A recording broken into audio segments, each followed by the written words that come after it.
Bismillahirrahmanirrahim. Assalamualaikum warahmatullahi wabarakatuh. Anak-anak sekalian, para mahasiswa Al-Mustafa, selamat berjumpa lagi dengan saya. Saya di sini akan mengampu tentang bimbingan dan konseling. Anak-anak, sebelum kita lebih jauh mengenal tentang bimbingan dan konseling, masalah bimbingan dan konseling akhir-akhir ini sangat menarik bagi di kalangan masyarakat, terutama masyarakat menengah ke atas. Karena dengan adanya konseling dan bimbingan ini merupakan kebutuhan yang memang dibutuhkan bagi orang-orang yang tidak hanya bermasalah, tetapi semua orang membutuhkan bimbingan dan konseling untuk menata kehidupan yang lebih baik. Masalah bimbingan dan konseling dari waktu ke waktu cukup menarik perhatian. Bahkan tidak hanya di kalangan pendidikan formal, masyarakat yang lebih luas juga akan membutuhkan bimbingan dan konseling. Sebelum kita jauh membahas tentang bimbingan dan konseling, maka dari itu di sini saya akan memberikan pengertian tentang bimbingan dan konseling. Nah, di sini banyak para pakar atau para ahli yang merumuskan tentang pengertian bimbingan dan konseling. Nah, mereka merumuskan, masing-masing ahli tersebut berbeda-beda. Namun pada hakikatnya kita ambil kesamaan dari pembelajaran yang disebutkan oleh para pakar tersebut. Yang pertama yaitu pengertian bimbingan. Bimbingan menurut Shirley A. Hamrin merumuskan bahwa bimbingan memberikan pertolongan kepada seseorang agar yang dibimbing dapat mengenal dirinya sendiri sedalam-dalamnya. Itu dalam Ermanto 1990. Sedangkan Crow and Crow mengatakan bahwa bimbingan memerlukan bantuan yang diberikan oleh seorang pembimbing yang berwenang. Nah, di sini yang berwenang merupakan bukan asal-asal pembimbing, tapi orang yang profesional. Jadi pembimbing itu bukan hanya sekedar curhat, sekedar dia atasan saya, sekedar dia itu orang yang lebih mampu atau mumpuni. Tapi pembimbing di sini adalah benar-benar orang yang profesional menurut Crow and Crow. Nah, bimbingan diberikan kepada individu dari segala umur untuk membentuknya, mengarahkan hidupnya, mengembangkan sudut pandangnya, membuat keputusannya, dan memikul bebannya sendiri dalam Winkel 1989 halaman 19. Nah, kalau menurut Arthur J. Jones, bimbingan memberikan pertolongan kepada seseorang dalam mengambil keputusan tentang kemana dia akan pergi, apa yang ia akan lakukan, atau bagaimana cara yang sebaik-baiknya mencapai tujuannya. Bimbingan membantunya dalam memecahkan masalah-masalah yang timbul dalam kehidupannya sendiri, dalam kehidupannya sehari-hari. Nah, para mahasiswa semua, dari beberapa pengertian di muka itu dapat dirumuskan bahwa bimbingan sebagai suatu proses memberi pertolongan atau bantuan yang diberikan oleh seseorang yang telah dipersiapkan dengan pengetahuan, pemahaman, latihan, dan keterampilan yang diperlukan untuk mengembangkan profesional sebagai pembimbing atau konselor. Jadi di sini ya, pembimbing itu hanya membimbing, jadi hanya memfasilitasi. Jadi di sini dari kesimpulan-kesimpulan di atas itu pembimbing itu fungsinya untuk memfasilitasi. Jadi tidak harus kamu harus patok apa yang saya katakan. Kamu harus begini dan begini. Tidak begitu, pembimbing itu tidak begitu. Jadi seandainya Anda punya permasalahan, Anda sendiri yang bisa memecahkan permasalahan. Jadi tidak ada kaitan paksaan atau tidak ada istilahnya ikatan kamu harus begitu, enggak. Jadi seorang pembimbing itu di sini hanya memfasilitasi dan kliennya itu nanti yang akan memecahkan masalahnya sendiri. Jadi seperti itu ya. Bimbingan adalah sebagai suatu proses memberi pertolongan atau bantuan ya. Jadi hanya fungsinya sebagai pemberi bantuan dan pertolongan, bukan memutuskan. Keputusan tetap ada pada kliennya itu sendiri. Ya, itu yang perlu digarisbawahi. Jadi keputusan tetap berada pada klien itu sendiri atau pada orang yang dibimbing. Nah, sekarang pengertian konseling. Konseling menurut Adam dalam Ermanto 1990 halaman 3 mengartikan konseling adalah suatu pertalian timbal balik yang satu membantu yang lain untuk dapat memahami diri. Dalam William N. Foley dalam Winkle menyatakan bahwa konseling merupakan suatu situasi pertemuan langsung atau face to face ya. Jadi tatap muka. Jadi harus ada yang dibimbing dan ada pembimbing. Jadi pertemuan langsung, face to face, di mana seseorang yang terlihat dalam situasi itu karena latihan dan keterampilan yang dimilikinya, karena mendapat kepercayaan dari yang lain, berusaha menolong pihak kedua dalam menghadapi, menjelaskan, memecahkan, dan menanggulangi masalah penyesuaian diri.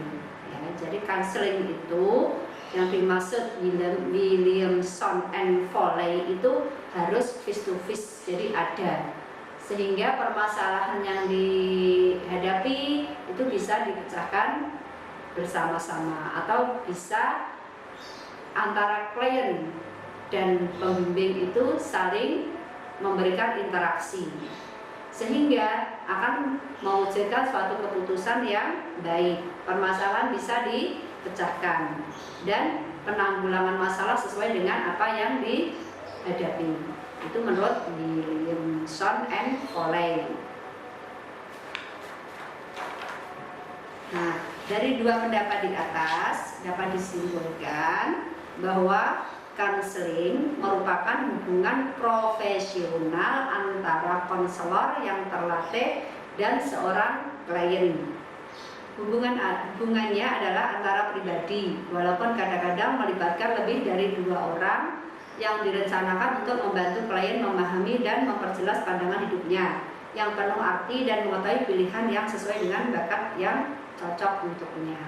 Jadi di sini para mahasiswa di sini semuanya sebelum masuk ke sini mungkin ada permasalahan ya, otomatis dari diri Anda sendiri. Aku kok ikut di sini dipakai, nanti bagaimana tanggapan masyarakat terhadap saya? Nah, itu permasalahan di Anda, di mahasiswa.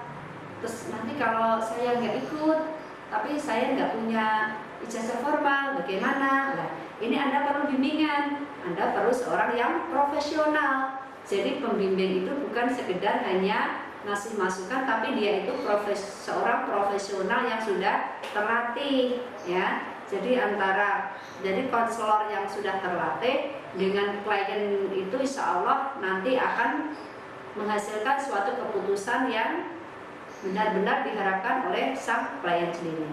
Jadi Anda di sini betul, Anda sudah bagus masuk di sini di Al Mustafa. Ini sudah merupakan suatu pemecahan masalah bagi Anda. Karena apa? Karena mungkin di sini ada yang bercita-cita ingin menjadi seorang tentara, polisi, seorang guru. Itu tanpa suatu ijazah formal kan nonsen.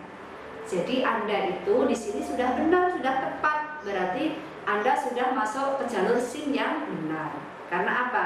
Ibarat kita jalan, ibarat kita mau kemana, itu kalau kita sudah pegang SIM, insya Allah akan berjalan lancar. Nah, SIM-nya itu apa? Ya ijazah formal seperti di sini.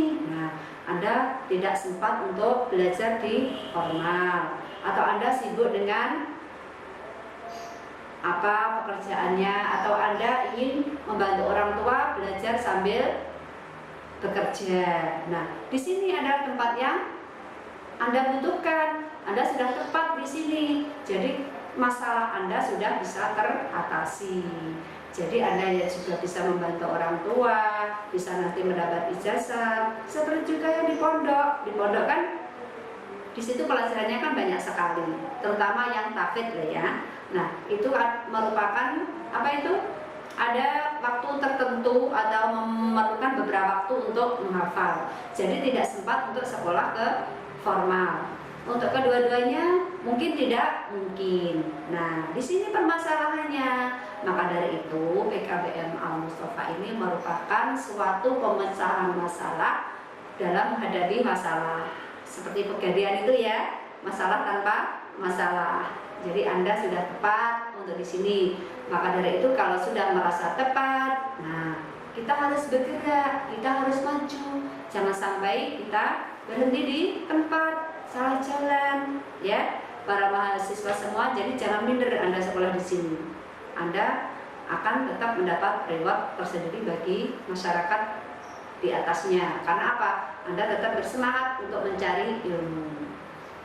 Nah, itu merupakan tugas dari seorang konseling yang sudah profesional ya. Jadi kalau Anda punya masalah, meskipun itu pribadi atau melibatkan orang lain, tidak apa-apa. Di sini saya sebagai pembimbing, saya insya Allah ya juga sudah mempunyai perbekalan profesional, S1 bimbingan dan konseling. Jadi sewaktu-waktu punya permasalahan, calling saya, tidak apa-apa. Saya punya ini, tidak apa-apa. Insya Allah saya bisa membantu.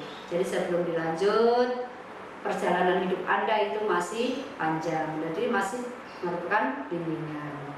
Contohnya saja, seandainya Anda mempunyai warisan, ya 1 miliar. 1 miliar itu wah ya, kan banyak sekali. Kalau di sini banyak. Saya juga mengatakan banyak 1 miliar. Nah, Anda dikasih uang 1 miliar oleh orang tua Anda dapat warisan.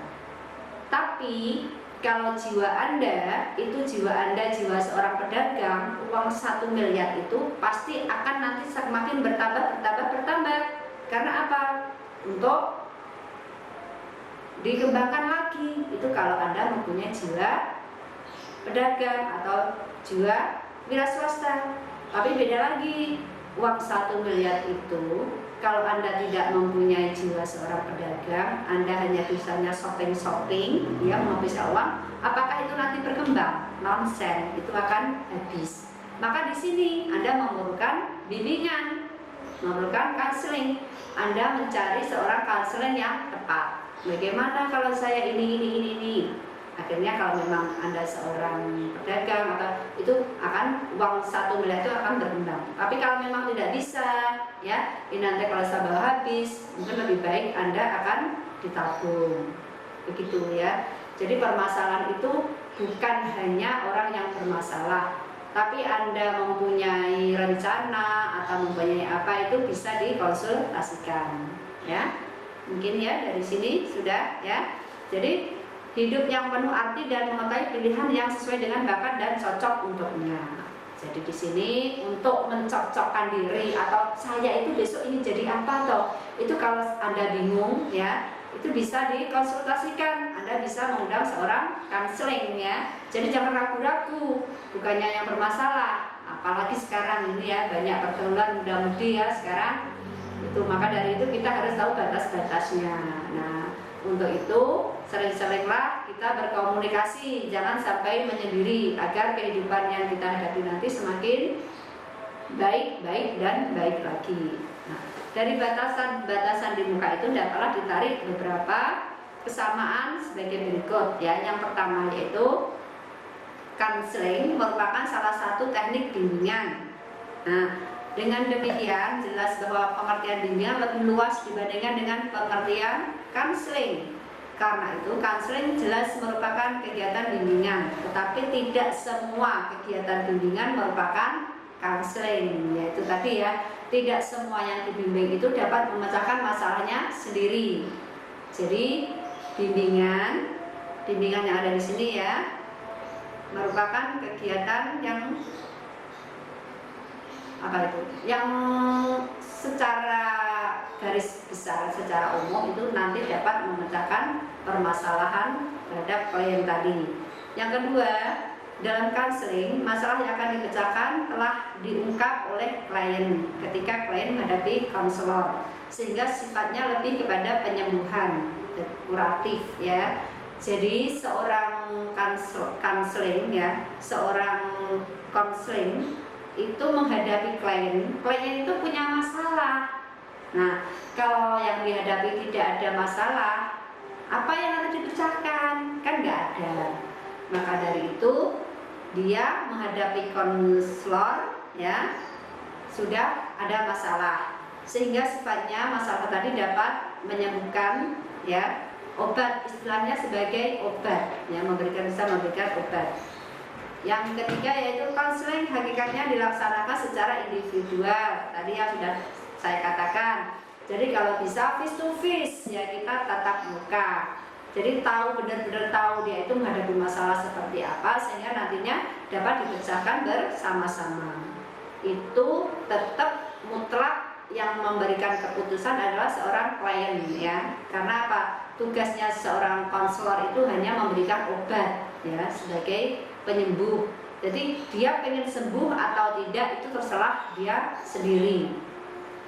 Nah, walaupun dalam perkembangannya kemudian muncul ya, akhirnya nanti ada konseling pribadi, konseling grup, itu nanti secara luas nanti ada bimbingan bersama-sama. Jadi kalau memang secara individu, baiknya itu memang face to face ya, jadi kita bisa tatap muka, sehingga nantinya akan memberikan pemecahan masalah yang dihadapinya secara tuntas ya, sehingga seorang klien tadi benar-benar sudah siap menghadapi hidup dengan penuh semangat atau dengan tata tertib atau dengan tatanan yang telah disepakati bersama.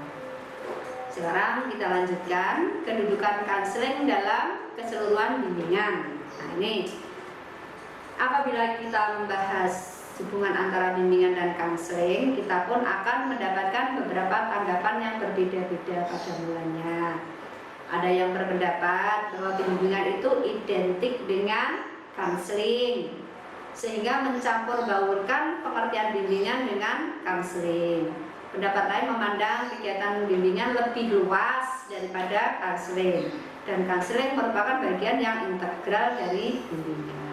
Jadi itu ya, ini identik dengan bimbingan, itu identik dengan konseling, sehingga bercampur baur ya bimbingan dengan konseling. Sebenarnya hampir sama. Bimbingan itu kan kita membimbing seorang klien atau membimbing seorang yang mempunyai masalah. Tapi konseling di sini mungkin lebih luas. Jadi membimbing itu bukan berarti harus bisa memecahkan masalah. Tetapi kalau konseling, insya Allah dengan adanya konseling yang profesional, itu permasalahan akan bisa dipecahkan. Jadi mungkin hampir sama bimbingan dan konseling, cuma kalau konseling itu ada lebih luas ya. Sudah ya, mungkin di sini paham. Kalau sudah paham, saya lanjutkan ke ciri-ciri pertolongan dalam bimbingan dan konseling. Nah, ini ya, tidak semua kegiatan menolong disebut bimbingan. Itu tadi ya, tidak semua pembimbing dapat memecahkan masalah, bukan ya. Ini juga ciri-cirinya. Setiap kegiatan menolong tidak dapat disebut dengan bimbingan. Tetapi bimbingan selalu merupakan bentuk pertolongan. Nah, itu bedanya ya. Situasi membimbing selalu merupakan situasi menolong. Hubungan antara pembimbing dengan yang dibimbing merupakan hubungan menolong. Jadi jelas bahwa menolong dalam bimbingan memiliki ciri-ciri khas ya. Sedangkan ciri-ciri khas itu bagaimana? Seperti apa? Ini ya. Yang pertama, pertolongan yang dilakukan itu harus dapat dipertanggungjawabkan secara ilmiah. Baik isinya, bentuknya, dan cara perkataannya juga harus disesuaikan dengan masalah, kebutuhan, dan kepribadian individu yang dilayani. Ya, jadi di sini tadi di depan kita bahas ya ciri-ciri dalam pertolongan bimbingan dan konseling. Nah, ini tadi ya. Jadi secara ilmiah, ya, secara ilmiah itu harus ada realnya, ya. Jadi seandainya ya ini ada seorang pasien atau seorang klien atau seorang yang mempunyai masalah, dia datang kepada konseling. Nah, konselingnya itu harus memberikan bimbingan itu secara ilmiah, jadi tidak ngawur, ya. Nanti hasilnya juga tidak akan tercapai kalau ngawur, kalau abai-abai. Jadi harus bisa diterima oleh akal, ya, bisa diterima dengan hati, itu secara ilmiah. Jadi masalah yang dihadapi itu sesuai dengan apa yang dibutuhkan oleh individu yang dilayani tadi, ya. Jadi yang pertama itu ciri-ciri bimbingan dan konseling itu harus dibuktikan secara ilmiah, ya. Mungkin nanti di belakang kita bahas bersama-sama bagaimanakah bimbingan secara ilmiah itu, ya. Di sini saya mungkin hanya di awal saja, ya. Jadi bimbingan dan konseling itu pertama harus ilmiah, bisa dipertanggungjawabkan secara ilmiah, ya. Jadi tidak ngawur, harus ada patokannya. Seandainya jalan itu sudah ada rem, ya, ada SIM-nya. Orang berjalan, orang naik kendaraan sudah harus punya SIM, perlengkapan sudah lengkap, itu bisa diilmiah. Tapi kalau ngawur itu nanti pasti akan di tengah jalan akan menemui hambatan. Terus ciri-ciri yang kedua bagaimana? Nah, ciri yang kedua adalah pertolongan harus membawa kepada akibat yang positif. Nah, ini ya, harus yang positif. Karena apa? Seorang klien datang kepada konseling itu dari dia datang itu pasti dia sudah mempunyai harapan akan keadaan yang lebih baik. Jadi harus lebih positif, nggak harus orang Jawa istilahnya jelomprong nih, itu enggak, ya. Jadi harus bertambah baik, ya, bertambah baik, pokoknya harus lebih baik. Harus ada sifat positifnya, ya. Nah, itu individu yang dibimbing harus semakin mampu menghadapi hidup dengan persoalan dan tantangannya agar ia makin dapat berdiri sendiri. Nah, ini ya. Jadi seorang klien itu datang, dia membawa masalah dengan harapan dia itu akan menghadapi hidup yang lebih baik. Kalau tadinya tidak mandiri, bisa mandiri. Kalau tadinya merasa takut, merasa aman. Itulah harapannya seorang klien menghadap konseling, ya. Nah, ini ya artinya bahwa klien tidak tergantung secara emosional, secara terus-menerus kepada konselor. Jadi dia itu nanti harus bisa berdiri sendiri, bukan merupakan ketagihan. Aku ini nanti harus ke sana terus, saat sedikit ke sana, sedikit ke sana, enggak. Itu nanti yang memecahkan klien itu sendiri. Jadi klien itu harus menjadi lebih mandiri, harus bisa berdiri sendiri, ya. Terus akhirnya nanti dia dapat berdiri di atas kakinya sendiri. Jadi harus berakibat positif, ya, tidak malah tergantung pada seorang konselor, ya. Yang ketiga, ciri yang ketiga yaitu bersifat kontinu. Nah, kontinu ini maksudnya dilakukan dengan perencanaan yang teliti. Hal ini bukan berarti bahwa bimbingan harus diberikan terus-menerus kepada individu sehingga membuat klien merasa semakin tergantung pada individu, ya. Itu tadi yang di depan, ya. Kalau sudah positif, dia sudah yang tadi tidak percaya diri sekarang sudah percaya diri, berarti dia sudah berdiri di atas kakinya sendiri. Dia sudah melangkah untuk menghadapi masa depan yang lebih baik. Jadi sifat percaya diri tadi sudah ada, bukannya malah tergantung kepada konselor tadi. Nah, pada hari itu, ya, harus bersifat kontinu. Kontinu di sini maksudnya by step dia itu akan menuju ke masa depan yang lebih baik. Terus selanjutnya itu hubungan menolong dalam bimbingan dan konseling melibatkan kedua belah pihak. Artinya bahwa berhasil dan tidaknya suatu proses pertolongan bukan hanya ditentukan oleh konselor, ya. tetapi juga tergantung dari kesediaan dan keterlibatan klien. Jadi tanggung jawab proses bimbingan harus dipikul kedua belah pihak antara konselor dan klien. Jadi bimbingan itu ya tidak hanya sebelah pihak. Kowe kudu manut aku katanya konselor, nggak begitu ya. Jadi antara konselor dan klien itu saling sepakat untuk menghadapi masalah bersama-sama. Selanjutnya yaitu hubungan menolong ditandai oleh suasana saling percaya dan saling menghargai antara konselor dan klien. Suasana demikian sangat diperlukan sebab tanpa adanya suasana saling percaya dan menghargai maka komunikasi akan macet. Jadi seorang konselor itu tidak boleh menjatuhkan seorang klien.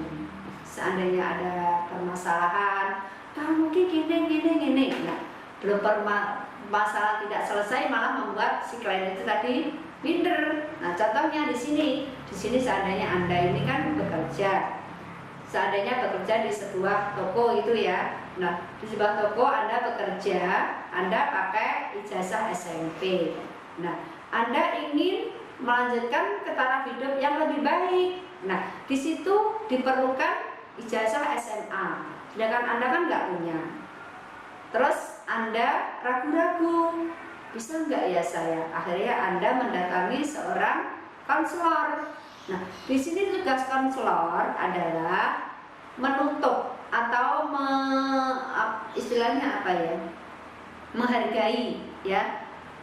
Agar seorang klien tadi percaya Anda, kalau tadi saya malu-malu, saya ini mau sekolah sudah tua, terus kalau nggak sekolah nanti saya tidak bisa naik tingkat, akhirnya memutuskan untuk masuk ke paket C. Nah, itu Anda sebagai seorang konselor, Anda harus bisa menghargai dan memupuk kepercayaan klien tadi, bukan malah menjatuhkan. Contohnya begini, nah kowe mbiyen lho nyapa orang sekolah. Nah pembiayanya kok gini nih. Akhirnya dia tadi yang rasa percayanya diri tadi mau berangkat ke di sini sudah mood di atas, begitu Anda menjatuhkan langsung drop. Nah, ini tadi semangatnya sudah down dulu. Maka itu nggak boleh seperti itu. Berarti itu Anda berarti belum profesional ya, belum mengetahui tentang bimbingan dan konseling. Maka dari itu di sini hubungan menolong ditandai oleh suasana saling percaya dan saling menghargai antara konselor dan klien itu sangat diperlukan ya.